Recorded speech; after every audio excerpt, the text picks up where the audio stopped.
Palantir has been and remains one of the most exciting stocks to trade in the market at the moment, with a large bullish uptrend ongoing, which saw its price, popping tenfold in a very short period of time. It's been a very good and rewarding journey for anyone who stuck around for Palantir, as things are definitely looking on the way up for this powerhouse in the tech field.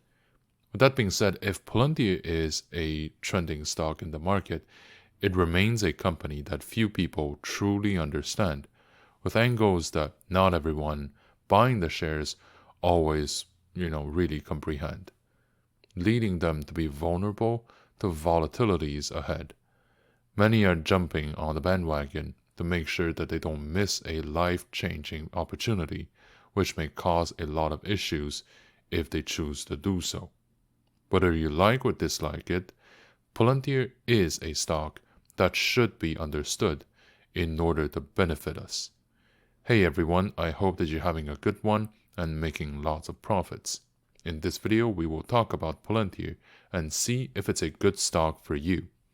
As the company maintains the interest from the market, it reached many milestones for a stock that was trading just below 1/10 of its current value not that long ago. Because yes, regardless of whether we're in a bullish or bearish trend, Palantir was trading around $6 or $7 back in 2023.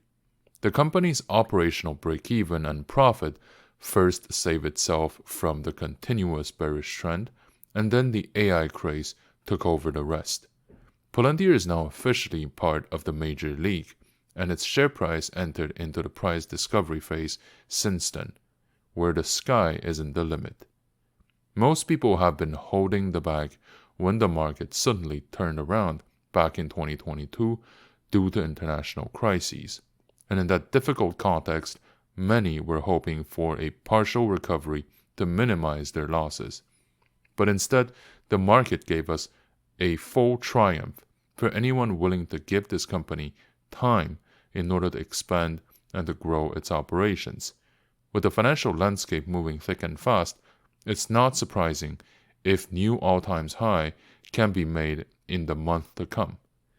The market's volatility has always been a very sharp double-edged sword working for and against us. As one of the more symbolic companies of a data-centered digital age, Palantir has been keeping the market's hope up to offer a safe haven for anyone looking to commit their assets in equities. AI isn't here to save us, but the financial market is definitely feeling its hype across the board, and Palantir is no exception. Over the years, Palantir has become way more than just yet another company begging for our money in exchange for pretty keynote presentations and eccentric CEOs. It has become a major player in the sector that can tell us a lot about the market appetite for risk and whether there is a rising tide ready to raise all ships again, or a hurricane ready to bury the dump money. Palantir not only shows us where the trend is going to be, it also reinforces and sets new trends that can benefit the market at large. So in this video, we're going to have a deep dive into Palantir and see whether it deserves to have a place in your portfolio. Before the video continues, I just want to take a moment to thank each one of you for coming to my channel and hope that you will enjoy your stay here and to come back for more. If you like what you see, please consider to like, subscribe, and to check out my channel for more content about Palantir and other companies I cover. With that being said, hopefully you're going to like today's content, and let's get started. Let's begin with the price action of Palantir and see how it's been doing. After a few grueling weeks of severe sell-offs and attempts of recovery, I would say that right now the share price returned to a sort of normal, sitting near the $85 level. The sell-off was initially triggered by Palantir's intention of selling $1 billion of company equities, coupled by the Pentagon's announcement that they're going to cut their budget. Its current market cap is close but right below $200 billion. Now, other elements that may have contributed in volatilities both positive and negative, include the decision of the U.S. Army to keep Palantir as their sole vendor for the Vantage contract, as well as geopolitical instabilities, but also hopes that conflicts might end. With the recovery of this week, the worry that bull run may be reversed has been stabilized for now, but never completely dissipated. Things are now heading towards a soft recovery, aiming to gain back the three digits territory, which, if achieved, is certainly another major catalyst in people's mind. As of now, the 52-week low remains at $20.33 and the 52-week high at $125.41.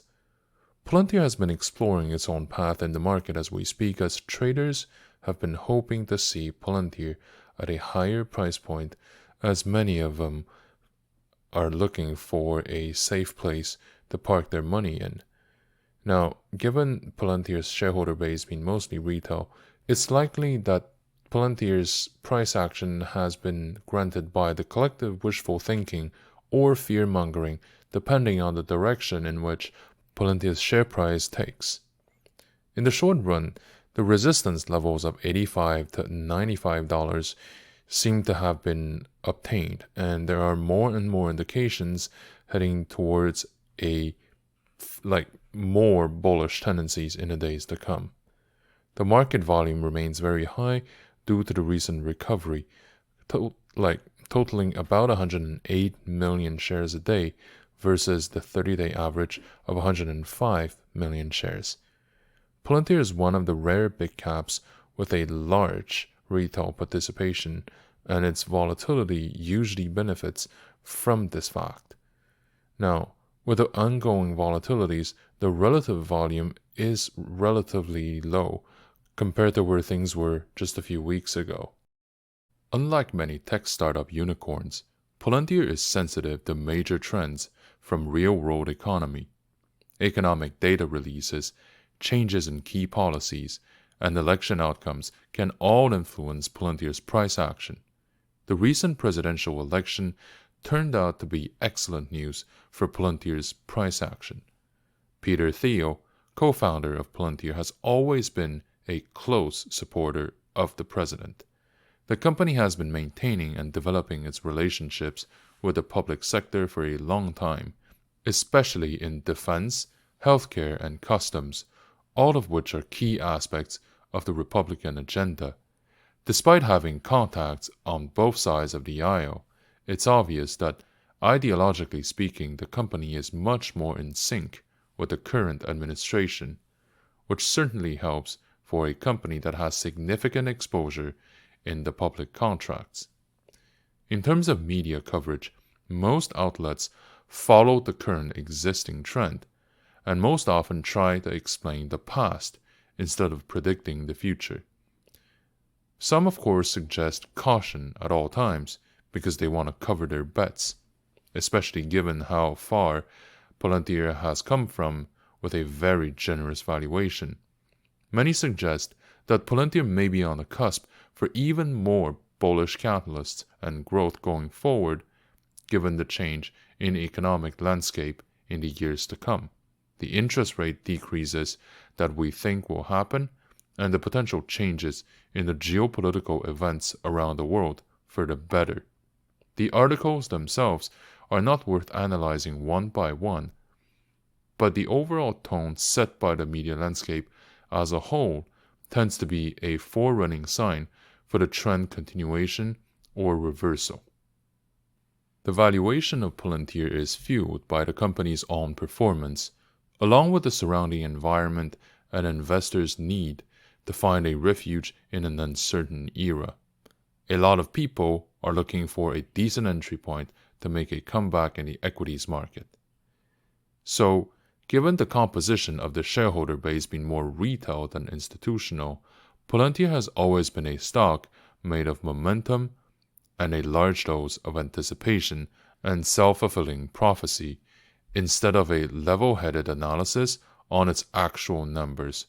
We're not really here to buy Palantir that already is, but we want to own a piece of the Palantir that people say it'll become in the next few decades. Any rational analysis of its financial results can justify the short-term actions and maintain the price action on a high baseline level, but certainly not to push its current valuation to new peaks, or at least not to the extent people wanted to trade Palantir for in the first place. We can see that the market reacts far more significantly to any news announcements in regards to their public contracts compared to anything else. To a fault, Palantir remains heavily dependent on the public sector, and it certainly shows in the price action.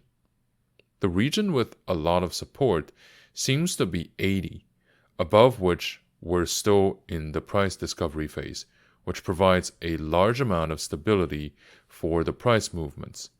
These levels serve as important markers for us, indicating potential areas of price reversal or continuation that have now been passed through, and the fact that they have been tested and successfully defended means that this company is very resilient. The current consensus around Palantir is that the market wants to keep pushing the stock up, and that they're constantly looking for more clarity and catalysts from the rest of the potential shareholders. Since Palantir is still in the price discovery phase, a lot of people also believe that the world economy is in a very fragile situation and that a massive correction will probably happen. It's a relatively conflicted state of mind for Palantir's shareholders, and it's not hard to see why the market movements can be so drastic. From a longer-term perspective, Palantir has a very interesting price action compared to the all-time highs all that time ago. It's going way beyond its previous one, and it's still looking to see where it's going to land next. Palantir is a tech company created back in 2003 and went public in late 2020 at the peak of the last market boom. It operates in the data analytics subsector of the tech space and has been one of the leading companies in that area. It is known for its position taking, the relationships with public sector actors, and its engagement of key members such as Peter Thiel and Alex Karp. Another aspect that sets itself apart from many of its rivals is its proximity with the intelligence community, as the company relied on seed funding from the agencies back in the earlier days. No one ever shouts from the rooftop that they want to do evil, but Palantir certainly doesn't shy away from more delicate situations by working with public sector agencies in legal, healthcare, border control, defense, and law enforcement. Simply put, it is a company that doesn't mind being portrayed as evil and almost wears it as a medal of honor. In fact, shortly after it went public, Palantir decided to move its headquarters from the Silicon Valley to Denver, Colorado. This move was more than a pursuit of lower overhead or a change of scenery, but a statement about the public image it wants to portray. The market has always shown a lot of interest in how the company and the stock are doing. The fact that it went public when the bullish sentiment was sky high in the tech sector could have been a contributing factor, as the world was preparing for a fundamental change about how societies would function in a place where more interconnectivity happens while remaining remote from anybody in the physical world, a technological and societal utopia that was deeply flawed and never truly came to be. Palantir shares attracted the market's attention mostly because its narrative was the right fit in the right time, as the tail end of the quantitative easing era mentality combined with the pandemic era dream of interconnectivity and never-ending financial boom, while capital was looking for a safe haven from the uncertainty and the collapse of the real-world economy outside of our screens. In a way, Palantir symbolized the answer we wanted to slap on all our problems, and for some time it was made true by the supply and demand of modern finance.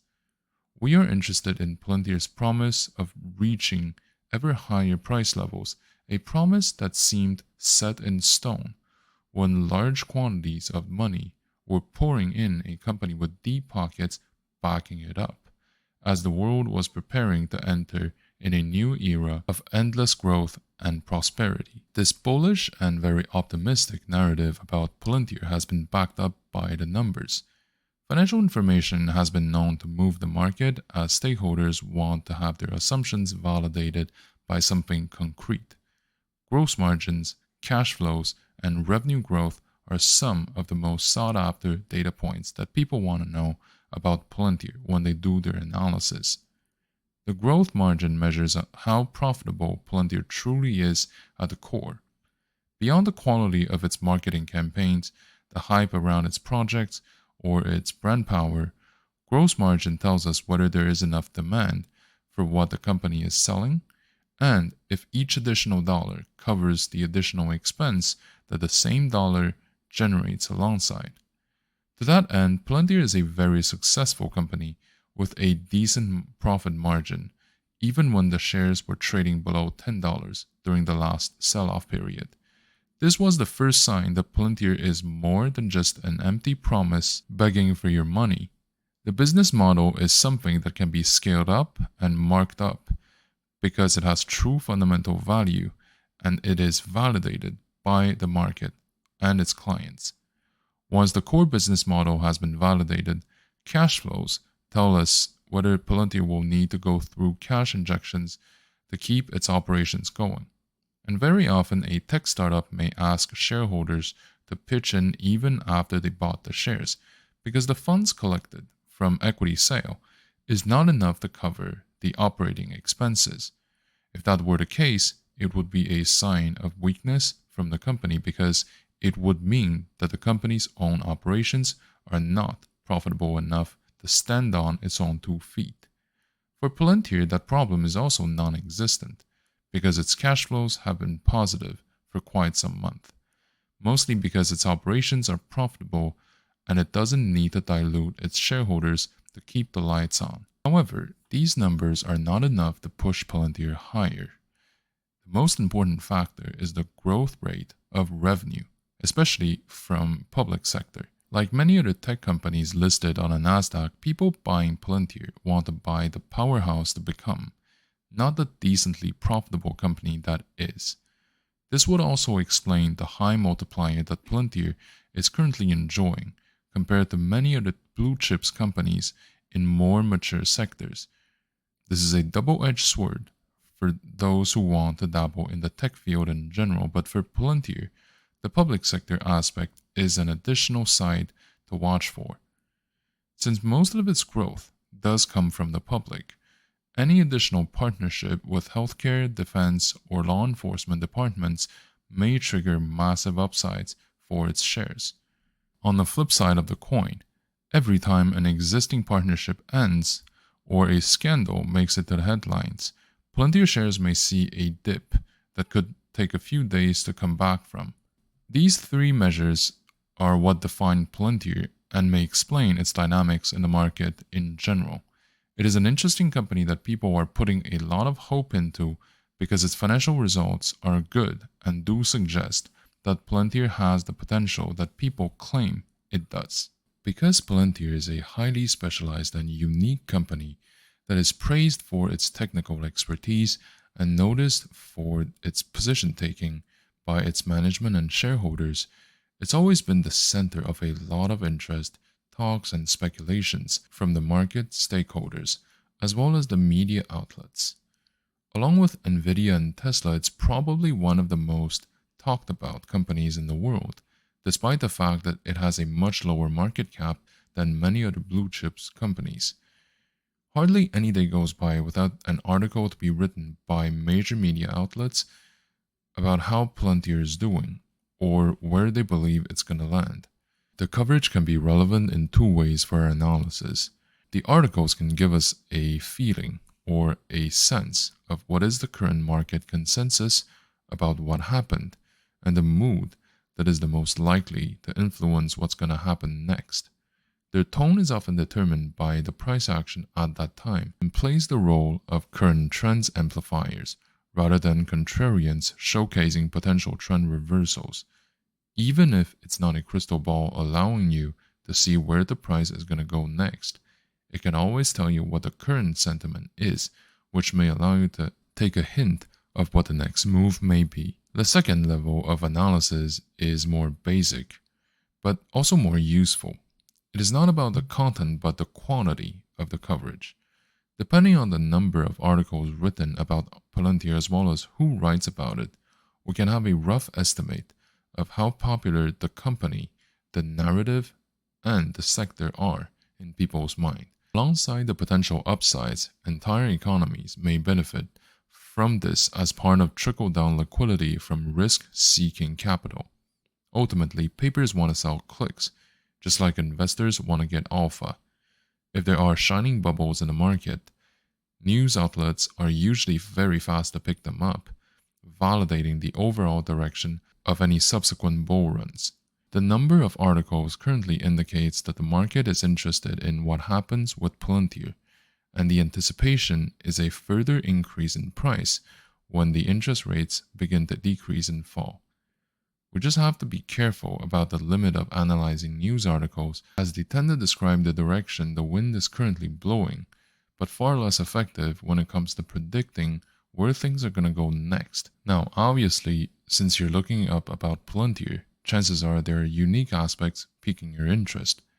Trading or investing in Palantir does come with its own upsides, including its unique profile, its potential growth rates, and the existing stability.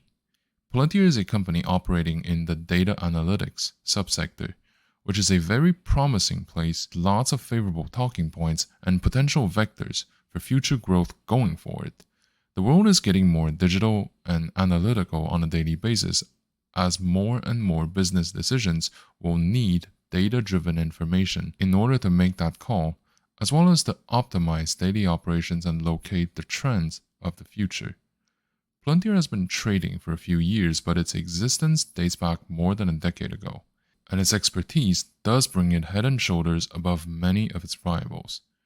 It has deep relationships with deep-pocketed public sector departments in defense, law enforcement, and healthcare that we talked about, all of which require Palantir's digital solutions for their planning and decision-making.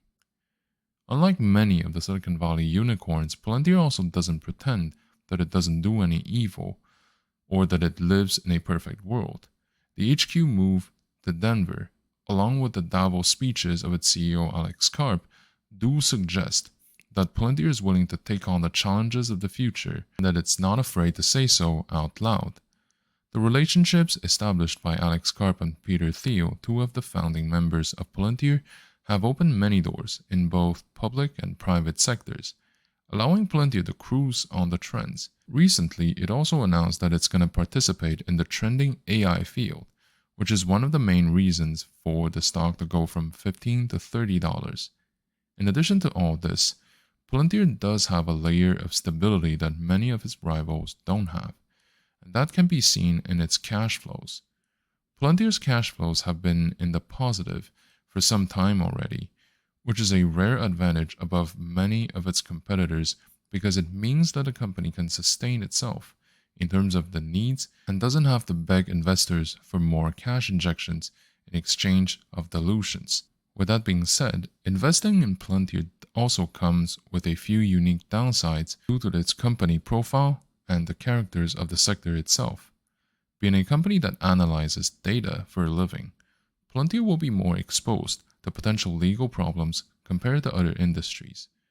Since the topic of data privacy, ownership, and proper usage have been under heavy scrutiny from the past scandals with social media, how Palantir acquires, processes, and safekeeps those data while serving its clients can be open to legal battles, which may cost the company its image, reputation, its bottom line, as well as future opportunities to get more contracts from government agencies, the same agencies that may require these data that were maybe used under inappropriate circumstances. It's a bit ironic, but that's probably the way it's gonna go. My theory is that since this is a touchy, delicate area of this economy, and no one wants to rock the boat, meaning no one wants to take on the blame if anything bad actually happens, In that case, it's possible that Pltr may take on the loss without having the capacity to shift any of the blame to other stakeholders. Because if they do that, they're going to rat on other people. And maybe they don't have the opportunity or the luxury of doing this. The other thing to consider is the potential decay of the narrative's value. AI and data analytics are very popular topics now. They're trending in the market, that's for sure. But what would happen if they stop being so popular once a newer sector has been created out of thin air or come back from disgrace? If we look at what happened with electric vehicles, we may see a similar drop in interest for data and AI, along with a potential drop in their market cap value for companies like Palantir. So, what these additional risk factors mean for anyone really looking into buying Palantir is that it is a blue chip sized tech stock with the volatility, or arguably with the volatility of a startup, mostly held by retails. Trading comes at a significant potential price volatility cost, and investing does require a fairly high tolerance of uncertainty.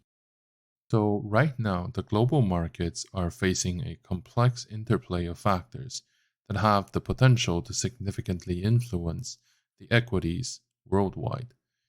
In this speculative analysis, I believe that the consequences of the global inflation, surging commodity prices, and decline quantitative easing, as well as the rise of inflation rates or interest rates, plus the geopolitical instabilities, are going to play a significant part. The increasing inflation rate has been putting pressures across the globe, threatening the purchasing power, raising the input costs, and impacting corporate profitability. Companies operating internationally may face challenges in managing rising production costs and also to sustain profit margins. Those dynamics could trigger market volatility as investors adjust their risk return expectations. The upward trajectory of commodity prices, including energy, metals, agricultural products, have been having far reaching implications for various sectors of the global equities market. The companies heavily dependent on these commodities may experience squeezed profit margins, potentially affecting stock valuations and investor sentiment.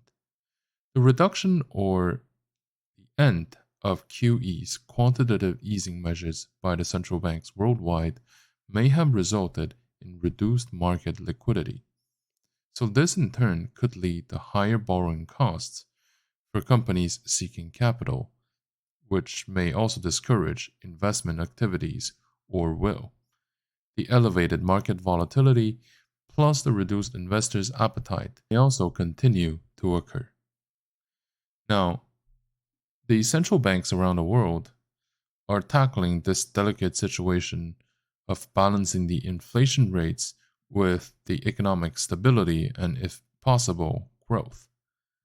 Central banks opted for aggressive interest rate hikes to combat inflations. Borrowing costs for companies have been rising, which has also slowed down business activities and also fueling the market's volatility in terms of the equity prices. Now, ongoing geopolitical tensions, including trade disputes, political uncertainties, and social unrests, will inject an additional element of volatility into the global markets. Investors may adopt a cautious approach, shifting towards safer assets, impacting the equities. Additionally, the escalating conflicts may disrupt supply chains, negatively impacting the performance of international companies. Given the interconnectedness of global markets, the aforementioned factors have reverberating effects on the US equities market. Companies with significant exposure to international market may face a lot of headwinds resulting from the economic slowdowns, disrupting the supply chains and the currency fluctuations. But nevertheless, the US market is known for its resilience and the diverse sectors, may attract investors seeking safe havens. So, really, the current landscape is characterized by global inflation, surging commodity prices, reduced quantitative easing, rising central bank inflation rates, geopolitical instabilities, and also ongoing lack of certainty regarding growth. While the US market may exhibit relative strength due to the safe haven status, it's going to remain interconnected with the global economic landscape. For long term investors, these conditions may offer opportunities to identify undervalued companies with strong fundamentals and international diversification. With that being said, short term trades should be approached with caution because of the increased volatility and uncertainty. And also, we should be careful when assessing individual companies, sectors, or regions. Having said all this, I would say that my recommendation for Palantir remains consistent with what I've suggested before in the long run, which is to buy it, but to slowly trickle in for the short run because of the ongoing trend. The market needs further catalysts to start the new phase, and if investors look to get back in the game, both for safe haven and flight capital, it's also going to be a token of optimism for the hopes of tomorrow.